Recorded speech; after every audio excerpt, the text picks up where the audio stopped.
Hi there, Jonathan Sells with Edina Realty. Thanks for joining us on our second episode of From the Front Porch. Today I'm with Mandy Pederson from Luminate Home Loans.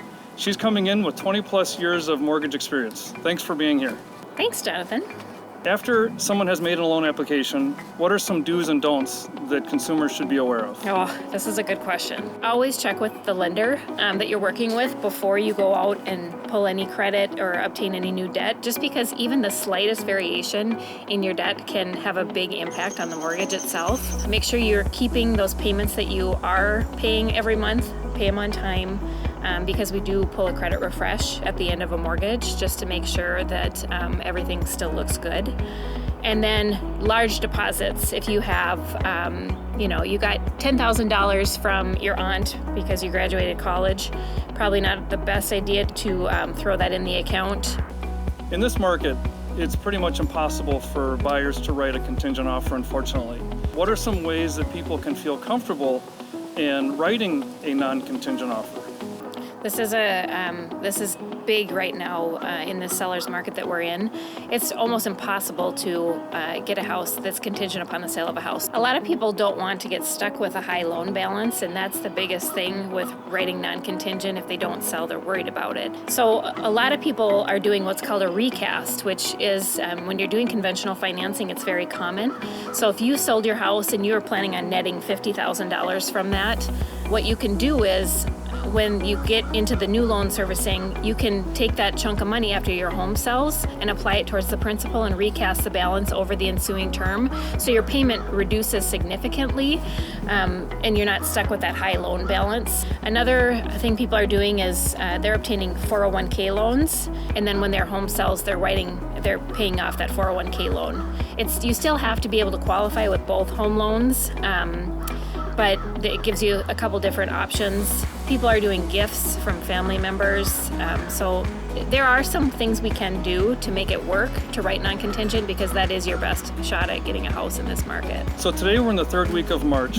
I'm not going to hold you to this, but what is your forecast in terms of the rates in the market going on? Well, if you look at a year ago, interest rates were just ridiculous. I was refinancing everybody and their brother at a 3.49% interest rate on a 30-year, completely unheard of. COVID hit and interest rates 30 years went down to around 2.5%. So unheard of rates because of a pandemic. Right now, they have approved a $1.9 trillion stimulus package, which is going to boost the economy. And naturally, with that boosting the economy comes confidence in the market, which as a consumer is great because your portfolios are going to be doing better. The job markets are looking a whole lot better, but that does have an impact to interest rates where we will see them go up a bit.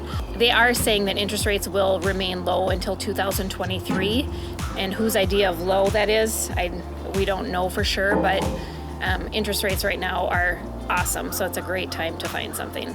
A large portion of this housing market are first-time homebuyers. Any further thoughts or insight you can share?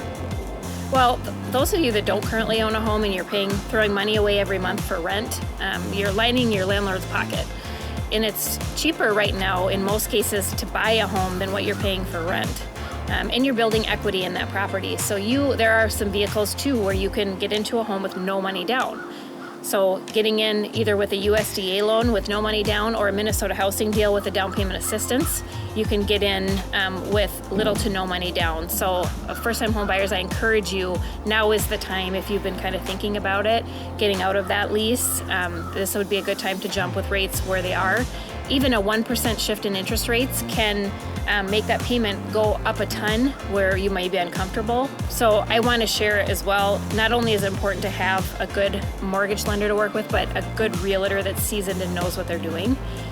So those of you that are first-time home buyers, make sure you have a really great agent that is seasoned and has your best interests in mind and knows how to get you into the house that you want. And also, is there any experience you can share with one of your recent first-time home buyers? I had some clients that had been looking for months for a house, but they were really on the fence if they should do something or not. Just a big responsibility to go into that kind of debt. but they were paying almost $1,300 a month for rent, and we ended up finding them something. We did a Minnesota housing loan, which is a first mortgage, and then you have a down payment assistance that is basically interest-free money until you sell or refinance. And they ended up reducing their monthly output for housing by $500 a month. I ended up talking to them. They were curious as if it made sense to refinance, and they just said it was the best thing that they ever did, was pulling the trigger on buying a house right now.